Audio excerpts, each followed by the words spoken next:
Vamos abrir nossas Bíblias no Salmo de número 42 e vamos meditar nesse Salmo maravilhoso. Vamos tirar aplicações, que o Senhor aplique a sua palavra em nossos corações. Salmo de número 42.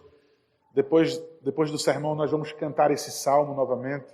Nós vamos cantá-lo agora, depois da meditação. Salmo de número 42.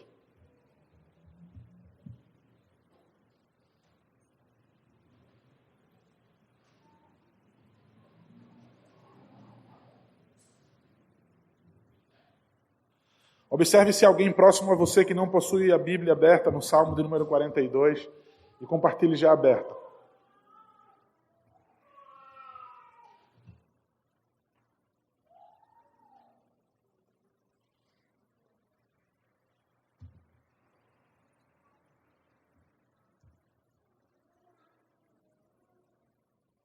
Diz assim, irmãos, então, preciosa palavra de Deus, no Salmo de número 42, do 1 ao 11. Como suspira a coça pelas correntes das águas, assim por ti, ó Deus, suspira a minha alma. A minha alma tem sede de Deus, do Deus vivo. Quando irei e me verei perante a face de Deus? As minhas lágrimas têm sido o meu alimento, dia e noite, enquanto me dizem continuamente, o teu Deus onde está? Lembro-me dessas coisas e dentro de mim se me derrama a alma, de como passava eu com a multidão de povo e os guiava em procissão à casa de Deus, entre gritos de alegria e louvor, multidão em festa. Por que estás abatida, ó minha alma? Por que te perturbas dentro de mim? Espera em Deus, pois ainda o louvarei, a Ele, meu auxílio e Deus meu.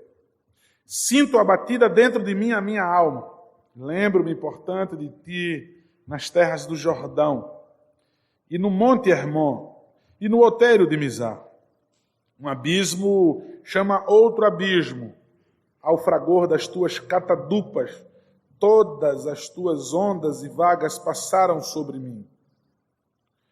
Contudo, o Senhor, durante o dia, me concede a sua misericórdia, e à noite comigo está o seu cântico, uma oração ao Deus da minha vida. Digo a Deus, minha rocha, por que te olvidaste de mim? Por que hei de andar eu lamentando sobre a opressão dos meus inimigos? Esmigalham-se-me os ossos, quando os meus adversários me insultam, dizendo, o teu Deus, onde está? Por que estás abatida, ó minha alma? Por que te perturbas dentro de mim? Espera em Deus, pois ainda o louvarei, a Ele, meu auxílio e Deus meu. Amém. Vamos orar mais uma vez, meus irmãos? Pai, nossa oração para que Tu ilumines, Deus, com o Teu poder, Pai. Nós não queremos ser como aquelas mulherinhas sobrecarregadas de pecado, como lemos na Tua palavra, quando Paulo escreve a Timóteo. Mulherinhas sobrecarregadas de pecado que aprendem sempre, mas nunca chegam ao pleno conhecimento da verdade. Para que sejamos salvos, Deus, nós precisamos que o Teu Santo Espírito sopre dentro de nós, Pai, a Tua palavra. Para que Teu Santo Espírito ilumine, Deus. É lâmpada para os nossos pés, nós sabemos que Tua palavra é lâmpada para os nossos pés. Sabemos que Tua palavra é luz para os nossos caminhos.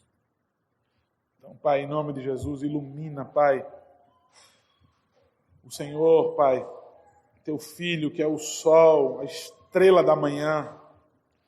Quando ilumina, Deus, não há trevas que permaneçam. E as trevas, Deus, nesse momento podem ser pensamentos antes e depois do culto, distrações, preocupações. Pai, em nome de Jesus, não permita, Deus.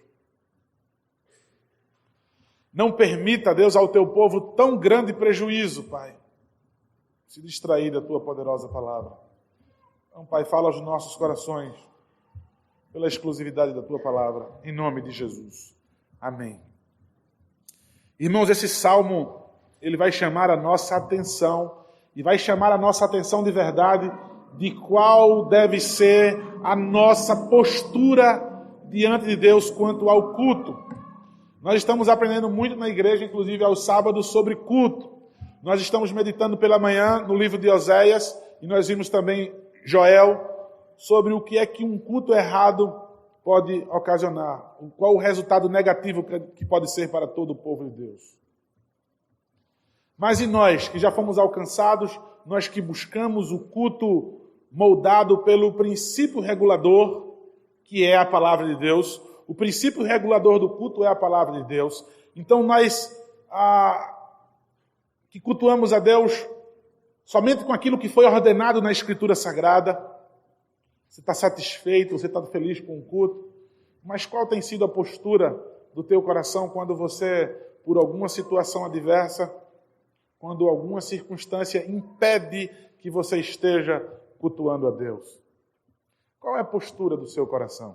Essa é uma pergunta que eu sempre faço quando há ausência de irmãos meus na igreja. Eu não posso julgar temerariamente. Por que é que aquele irmão não veio? Por que é que aquele irmão não está aqui hoje?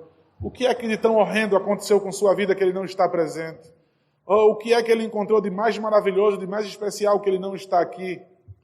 Os irmãos sabem que é uma das coisas que eu já não quero mais fazer, é perguntar às pessoas o porquê elas não estão no culto, por que elas não estão na igreja, por que elas não estão no culto, no dia do Senhor, no local que o Senhor chamou, no horário que o Senhor chamou, para que eles possam adorar.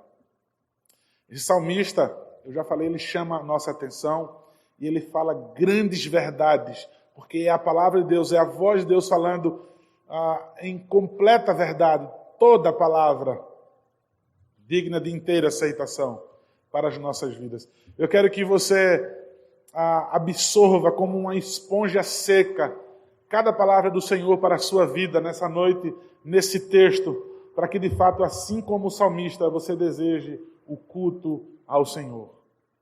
Você é membro do corpo. Se o Senhor fez uma aliança com você e você consegue se ausentar da sua presença no momento do culto, essa é a noite para que você possa reavaliar isso.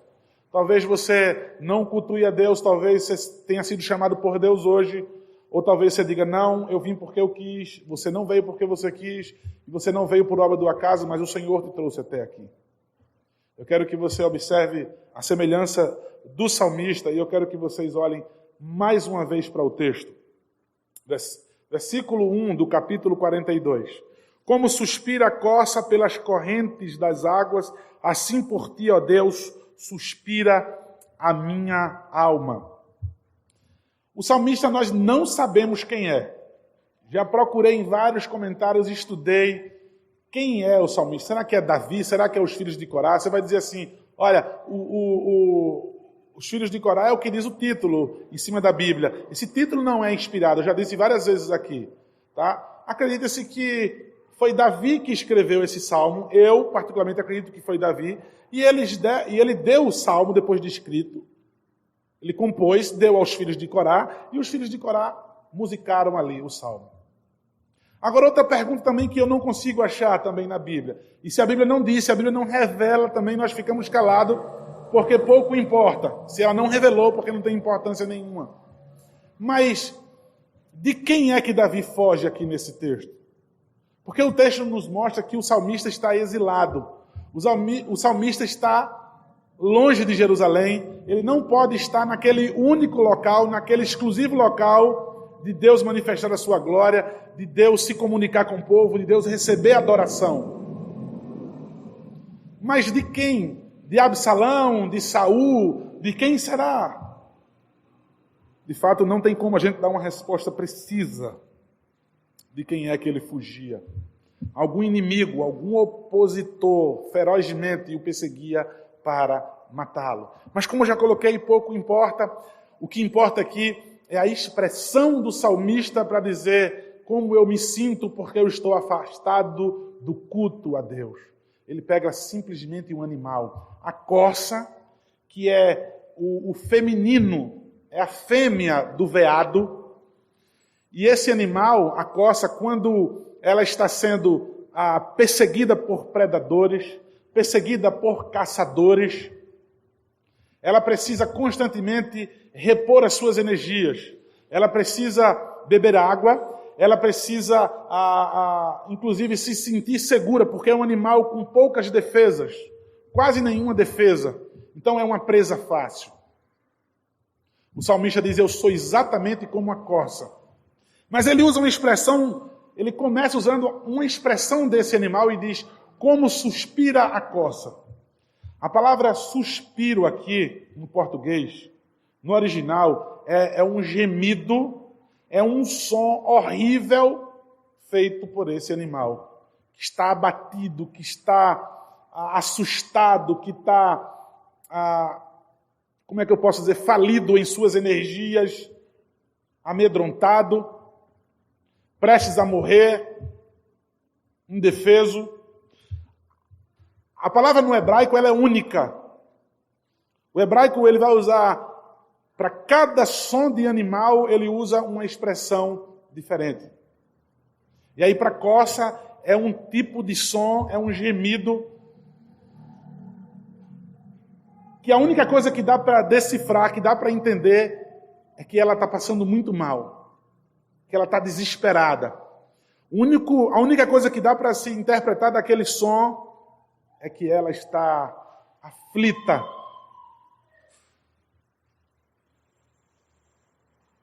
Um gemido sem que encontre um consolo. Assim como esse animal que emite esse ruído terrível, que incomoda os ouvidos de quem escuta. Você já ouviu um animal sofrendo? Um cachorro, quando está sofrendo, perto de morrer, sofreu um acidente, e você diz assim, eu não aguento ouvir, é bom que alguém sacrifique logo, então vamos sair de perto, porque é terrível ouvir aqueles ruídos. Ele vai dizer assim como uma corça, assim como esse animal. Eu também emito esses gemidos. Eu estou desse mesmo jeito. E ele vai dizer, a corça pelas correntes das águas. Por quê? Porque a corça, quando ela avistava o rio de longe, ela não se contentava como o animal comum, como os outros animais, em que abaixa a cabeça no leito do rio e dá algumas lambidas na água. A corça, ela corre e ela adentra completamente dentro do rio. Ela se joga dentro do rio. Ela tanto vai beber aquela água, quanto ela vai se refrescar completamente, repor as suas energias, e com o rio ao redor dela, ela se sente mais segura. Desse mesmo jeito, do mesmo jeito que aquele animal sedento, aflito, é assim que a minha alma se encontra. Como suspira a corça pelas correntes das águas, assim por ti, ó Deus, suspira a minha alma. É assim que eu estou por dentro. Essa é a condição da minha alma. O versículo 2 vai dizer, a minha alma tem sede de Deus, do Deus vivo. Quando irei e me verei perante a face de Deus? Quando ele diz que a minha alma tem sede do Deus vivo, ele está querendo fazer exatamente uma comparação com os falsos ídolos. Ele quer exatamente dizer para os seus opositores, para os ímpios, para a posteridade que vai ouvir, de que o Deus que ele tem sede não são ídolos mudos. É o Deus vivo. Ele quer dizer, eu me relaciono com um Deus vivo, e não com aqueles que têm boca, mas não falam, têm pés, mas não andam. Outro salmo também que nós cantamos. O meu Deus é o Deus vivo. Ele quer dizer com Deus vivo, além de ser uma espécie de escárnio para os seus inimigos que servem a ídolos, ele quer dizer, eu tenho um Deus que eu posso me relacionar com Ele.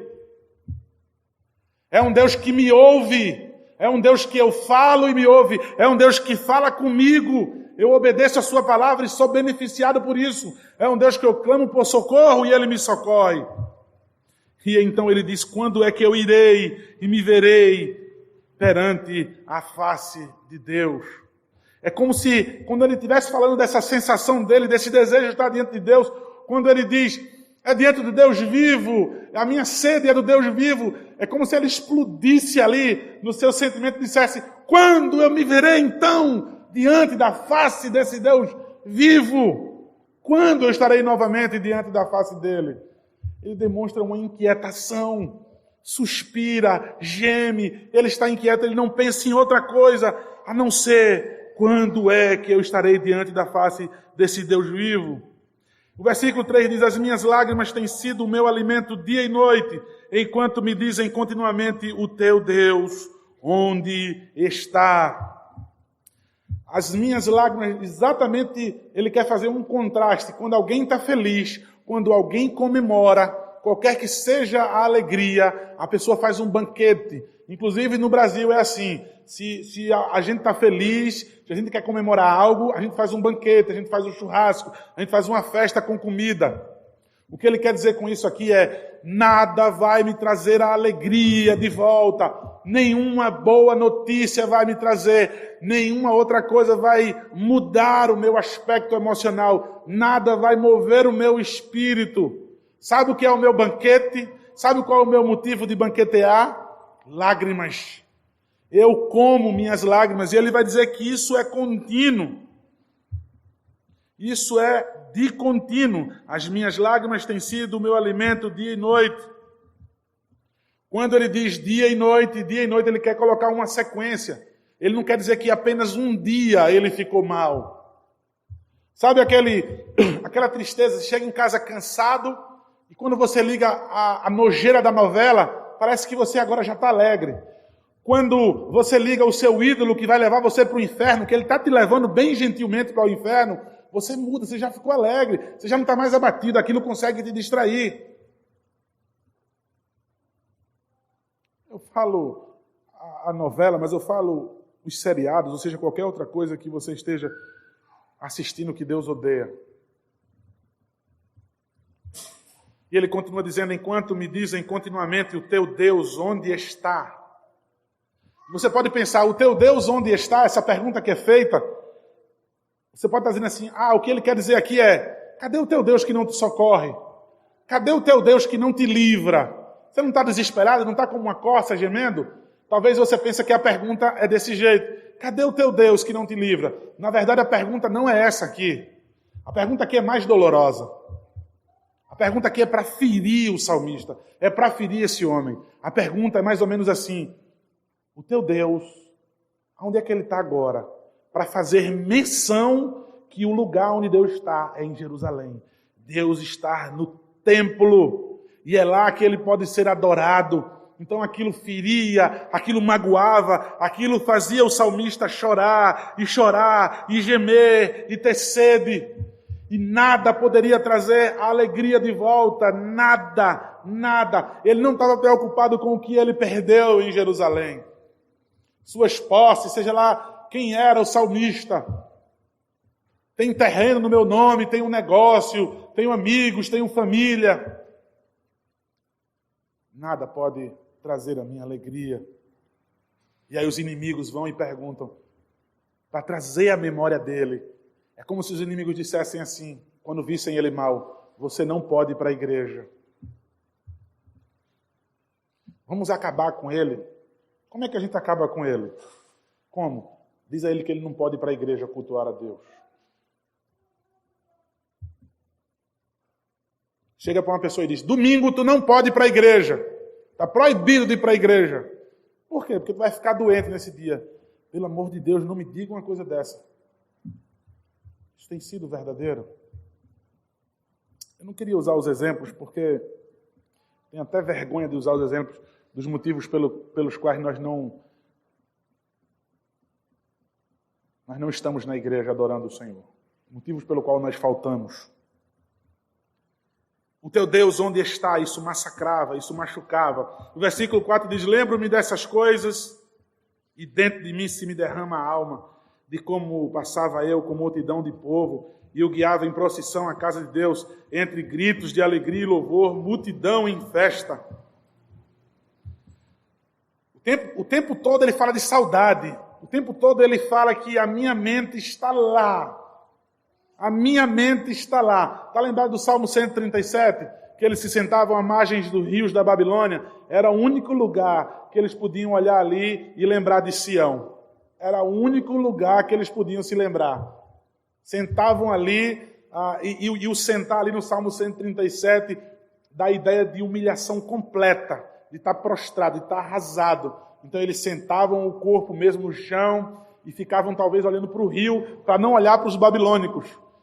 E dizer assim, aqui a gente pode olhar, fixar os olhos aqui, simplesmente chorar, e chorar de saudade, porque nós queremos estar em Sião e nós não podemos.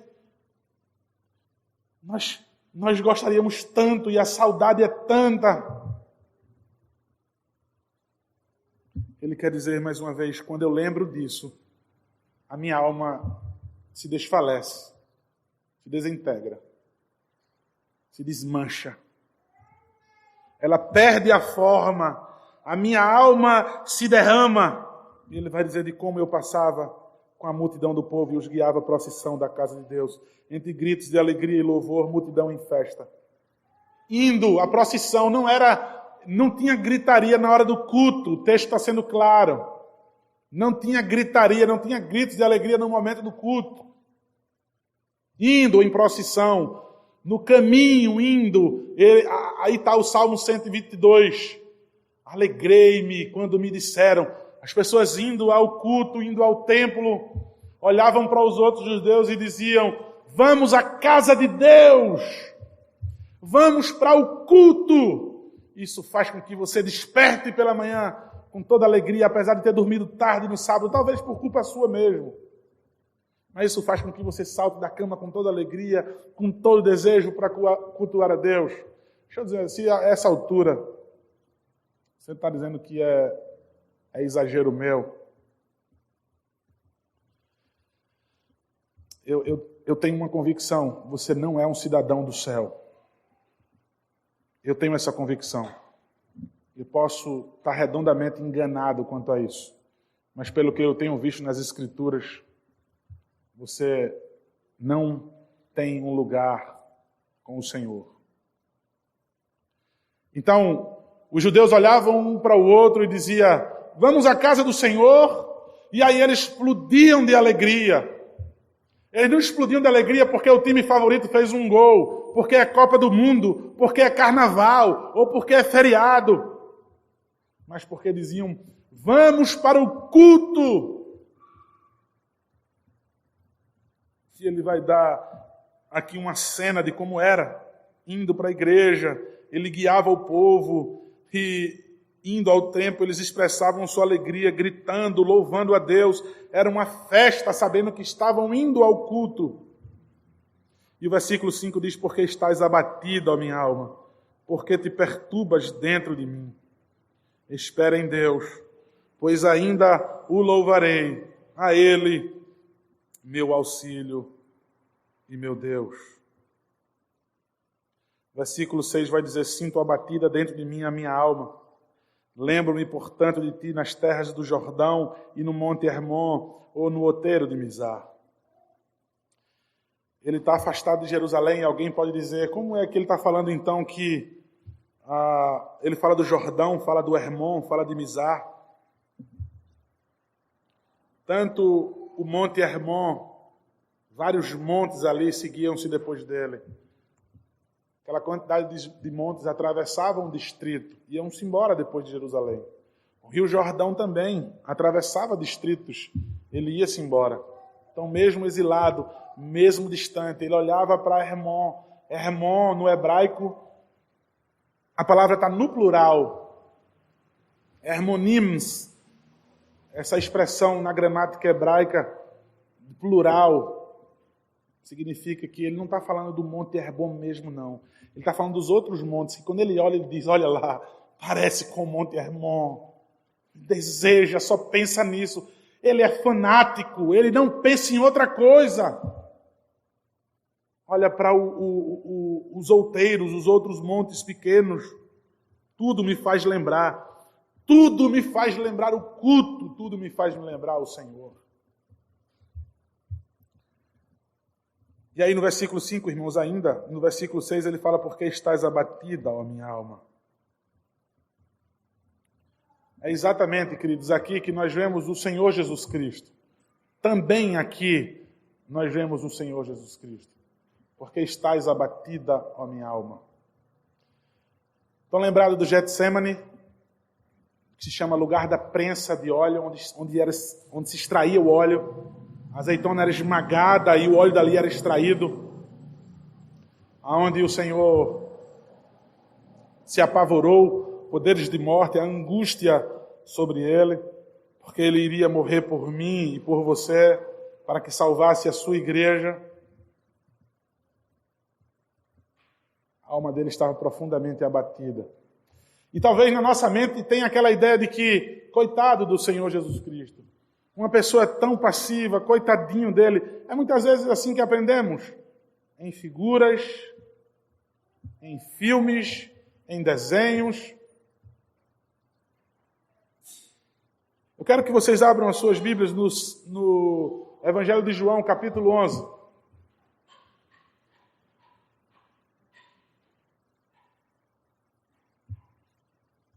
Sobre a ressurreição de Lázaro, João 11. Para que vocês entendam que essa figura do Cristo abatido não é de alguém medroso. Não é a figura de um covarde. É alguém que voluntariamente se entregou para morrer no lugar da sua igreja. Para que eu e você pudéssemos estar adorando hoje, servindo ao Senhor. Então, sobre a ressurreição de Lázaro, nós vimos que Jesus já havia dito, olha, a enfermidade dele não é para a morte, é para que Deus seja glorificado. E aí, no caminho, é só o que ele escuta, já vai morrer, e morreu. Senhor, se o Senhor estivesse aqui, ele não teria morrido, e aquela conversa toda. Jesus Cristo chora, Jesus chorou. Aí os judeus dizem, olha como ele amava o seu amigo Lázaro. Jesus Cristo já sabia que ia ressuscitar Lázaro. Ele é Deus, onisciente. E ele já havia dito, essa enfermidade não é para a morte, é para a glória de Deus. Jesus Cristo chora, os judeus ali estão enganados. Ele não chora porque amava, de fato ele amava Lázaro, isso é uma verdade. Mas o choro dele está claro no texto pela incredulidade. Ele havia dito e as pessoas ainda não criam. Então o Senhor Jesus chora. Mas eu quero chamar a sua atenção, irmãos. Versículo 33 do capítulo 11. Jesus, vendo-a chorar, e bem assim os judeus que a acompanhavam, agitou-se no espírito e comoveu-se. Agitou-se no espírito. Segue o texto. E perguntou, onde o sepultaste? Ele respondeu, Senhor, vem e vê. Jesus chorou. Então disseram os judeus, vede quanto amava. Mas alguns objetaram, não podia ele, que abriu os olhos ao cego, fazer que este não morresse? Jesus, agitando-se novamente em si mesmo, caminhou para o túmulo. Era esta uma gruta, a cuja entrada tinham posto uma pedra. O versículo 33, o versículo 38, diz que ele agitou-se em seu espírito. Por 2 vezes o Senhor se agitou. A expressão aqui usada para esse agitar-se é a figura de um cavalo de guerra. Aquele cavalo especial que somente o general monta nele. Somente o comandante geral monta nele. Aquele cavalo especial, gigante, forte. E a expressão desse agitar-se aqui é desse cavalo de guerra bufando fortemente em suas narinas, batendo com suas patas no chão, esperando apenas a ordem do general, para que ele avance com toda a força contra os seus inimigos. Porque ele estava para enfrentar um dos seus maiores inimigos, que é a morte. Ele vence a morte, ele ressuscita Lázaro. Ele ressuscitou, ele venceu a morte, ressuscitou ao terceiro dia. E porque ele ressuscitou, porque nós fomos batizados na sua morte, também com ele viveremos. Essa é a figura do nosso Senhor, que se abateu, porque estás abatida, ó minha alma, porque te perturbas dentro de mim. A perturbação dele aqui, então, do Getsemane, de estar agoniado, vamos orar, leva alguns discípulos com ele, vamos orar. Senhor, se for possível, livra de mim esse cálice. Quando ele volta, os discípulos dormindo, vocês não podem vigiar nem uma hora sequer, vocês podem vigiar. Ele volta e a oração é a mesma. Senhor, se for possível, livra de mim esse cálice. Ele estava abatido, ele estava perturbado. E na terceira vez, Senhor, livra de mim esse cálice. Quando ele volta, os discípulos estão dormindo. Basta! Imagina o Senhor Jesus dizer isso para a igreja, para gente que não espera, para gente que não aguarda a volta dele. Porque eu não vi ao culto significa eu não creio. Eu não creio. Eu não vou tomar a Santa Ceia hoje, eu não estou no culto porque eu não creio. Eu não anuncio a sua morte até que ele venha, porque eu cogito muito, porque eu sou participante das coisas desse mundo.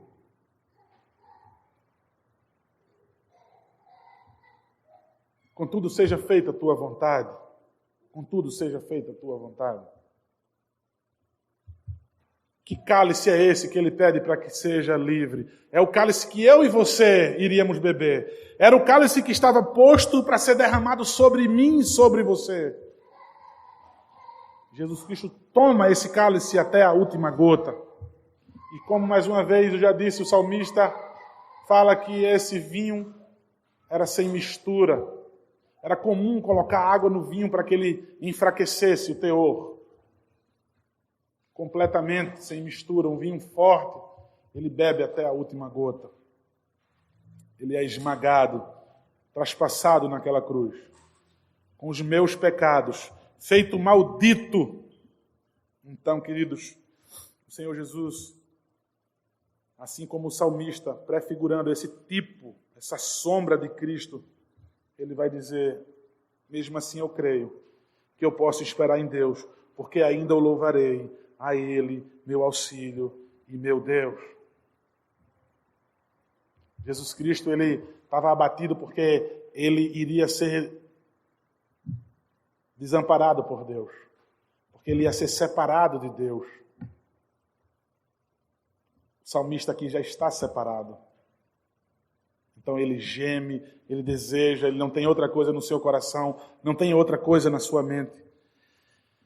Então segue o texto dizendo, sinto abatida dentro de mim a minha alma, lembro de ti, portanto, nas terras do Jordão e no monte Hermon e no outeiro de Mizar. Um abismo chama outro abismo, ao fragor das tuas catadupas, todas as ondas e vagas passaram sobre mim.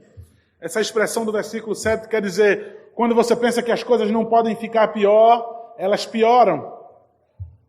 Quanto mais você acumula, quanto mais você tem, mais você sente um vazio dentro de você. Quanto mais você busca prazeres, mais você não está satisfeito, não está realizado. Você não consegue dormir de noite. Você tem que tomar medicamentos. Você não consegue parar de cobiçar, de invejar, de pensar mal das pessoas. Tudo porque o ser humano quer sobressair sobre o outro, porque ele se sente muito melhor do que o outro. Então o salmista diz, se você pensa que a coisa está ruim, ela pode piorar. Ela pode piorar. O versículo 8 diz, contudo, o Senhor durante o dia me concede a sua misericórdia, e à noite comigo está o seu cântico, uma oração ao Deus da minha vida. Essa oração que ele faz já é a oração de restauração. Ele já ora aqui como se já estivesse cultuando a Deus. Não é aquela oração de crendo, de que eu quero, do que eu desejo, do que eu vou conseguir. Essa oração que ele está aqui é de quem já foi alcançado em misericórdia. Ele diz, durante o dia me concede a sua misericórdia e à noite comigo está o seu cântico, uma oração ao Deus da minha vida. Versículo 9, digo a Deus minha rocha, porque te olvidaste de mim, porque hei de andar eu lamentando sobre a opressão dos meus inimigos. Digo a Deus, minha rocha, porque te olvidaste de mim, porque me desamparastes. Eli, Eli, lama sabactani. Deus meu, por que me desamparastes? Mais uma vez, o Senhor Jesus Cristo. Porque eu tenho que ser desligado do Senhor? Por quê? Porque eu tenho que estar sob o poder da morte? Porque eu que tenho que receber pecado sobre a minha vida? Se fazer pecado, não receber somente sobre ele, mas se tornar pecado. Porque o Senhor me desamparou. O salmista aqui usa a mesma expressão. Porque o Senhor esqueceu de mim, porque olvidaste de mim, porque eu tenho que andar lamentando sobre a opressão dos meus inimigos. E ele vai dizer o versículo 10, esmigalham-se-me os ossos quando os meus adversários me insultam, dizendo, o teu Deus onde está? Esmigalhar os ossos aqui, a expressão é um tipo de espada da guerra em que é feita para ataque. E a espada era feita especialmente para adentrar as entranhas do inimigo e ferir ali os ossos. A expressão aqui é a espada pontiaguda, uma espada de ataque que não somente fere as entranhas, mas que bate nos ossos e fere a medula lá dentro. É exatamente isso que o salmista quer dizer com essa expressão. Sabe aquela coisa que fura e fica catucando a tua medula dentro? Você nunca sentiu isso, graças a Deus. É assim que ele sente quando os seus adversários insultam ele. Você pode dizer, eu não ligo para o que aquele meu inimigo me chama, ele com maledicência fala isso de mim, ele me insulta, eu não ligo para esses insultos. O salmista entende que isso era um insulto para ele. Ele se magoava, ele se machucava, ele se doía. E o que era insulto para ele? Quando alguém dizia, você pode ir para o culto hoje? Isso é o maior insulto para a minha vida. Eu não poder ir para o culto e os meus inimigos ficam dizendo o tempo todo para mim, perguntando, vai para a igreja hoje? Vai para o culto hoje? Não, eu não posso ir. Isso era insulto. Muitas vezes a sua dor de cabeça, você fica tão feliz porque de repente está com dor de cabeça. Você talvez fica tão feliz porque alguém ligou e disse que ia para a sua casa. Se um forasteiro das tuas portas para dentro não vem para a igreja, a lei do Senhor, que é perfeita, ela diz,